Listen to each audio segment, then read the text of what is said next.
আসসালামু আলাইকুম দর্শক, খুবই জমজমাট একটা খবর। তবে আমি সব সময় যখন আলোচনা করি তখন দায়িত্বশীল সূত্রে খবর পেয়ে আপনাদের সঙ্গে আলাপ করি এবং স্যার গড এবং আমি জানি আমি আমার নীতিগত জায়গা থেকে ঠিক থাকার চেষ্টা করি। আমি কখনোই কোনো একেবারেই গুজব বা সোশ্যাল মিডিয়ায় যেসব রমরমা চটকদার খবর রংচং লাগানো সেগুলোর দিকে আমি না যাওয়ার চেষ্টা করি। অন্তত আমার সজ্ঞানে আমি এই কাজটা করি না।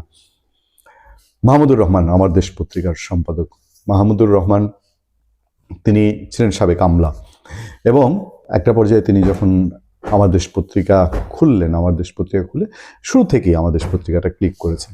বেশ অনেক পুরনো পত্রিকা এবং আওয়ামী লীগ সরকারের সময়ে এসে তিনি প্রচুর লেখালেখি করতেন আমার দেশে, সাংঘাতিক রকম লেখালেখি করতেন এবং তার আওয়ামী লীগ নিয়ে বা আওয়ামী লীগ নিয়ে সমালোচনামূলক লেখায় তারপর তিনি জেল খেটেছেন, অত্যাচারিত হয়েছেন নিঃসন্দেহে।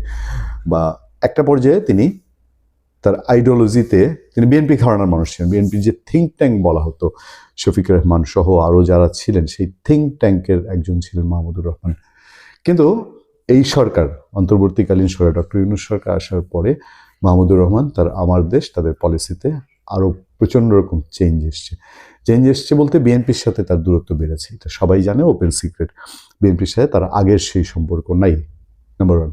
নাম্বার টু হচ্ছে তিনি তীব্র ডানপন্থী যারা আছেন তাদের সাথে তার যোগাযোগটা আগের থেকে বেড়েছে বলে অনেকে মনে করেন। ইভেন তো এমনও হয়েছে যে ডানপন্থী অথবা একটা সময় বিপ্লবী সরকার এই আলাপ যখন হয়েছে তখন অনেকে চিন্তা করেছে যে মাহমুদুর রহমানকে সামনে রেখে একটা সরকার গঠন করা যায় কিনা, এরকম আমরা তো বিভিন্ন জায়গায় শুনেছি, সোশ্যাল মিডিয়া আলাপ হয়েছে।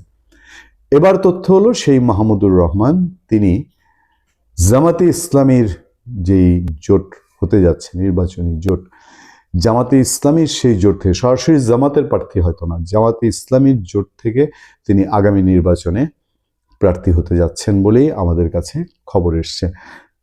শেষ তক রাজনীতিতে শেষ হিসাব বলতে কিছু নেই, কিন্তু এখন পর্যন্ত এরকম একটি আলাপ খুবই বিশ্বস্ত সূত্রে রাজনীতির মাঠ থেকে আমরা জানতে পেরেছি। এবার কোথা থেকে উনি ইলেকশন করছেন সেইটা আরও বেশি সিগনিফিক্যান্ট, সেটা হচ্ছে ঢাকা ৮ বিএনপির স্থায়ী কমিটির সদস্য মির্জা আব্বাস, তার নির্বাচনী এলাকা।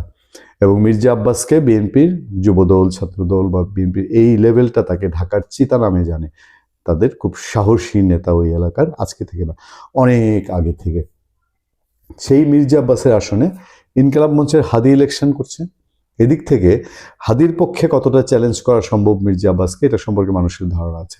তবে মাহমুদুর রহমান যদি ওখানে প্রার্থী হন তাহলে অনেক হিসাবেই যে চেঞ্জ হবে এবং জামাতের বা জামাত জোটের হলে সেটা যে তার জন্য একটা বাড়তি কিছু বয়ে আনবে, এইটা হয়তো ভাবতে শুরু করেছে। আমরা মোটামুটি নিশ্চিত হয়ে আপনাদেরকে এই খবরটা জানাচ্ছি, যদি মাহমুদুর রহমান ঢাকা ৮-এ নির্বাচন করবে এবং খুব নিশ্চিত সিগনিফিক্যান্ট যে মাহমুদুর রহমানের সরাসরি রাজনীতিতে অংশগ্রহণ করা এবং তার এক সময়কার যা মনে করা হতো যে বিএনপির মাহমুদুর রহমান, সেই বিএনপির এগেনস্টেই বিএনপির মাহমুদুর রহমান যদি বিএনপির সঙ্গে প্রতিদ্বন্দ্বিতা করেন জামাতের ব্যানারের জোট থেকে, নিশ্চয়ই রাজনীতির জন্য এটা একটা চমকপ্রদ খবর হবে।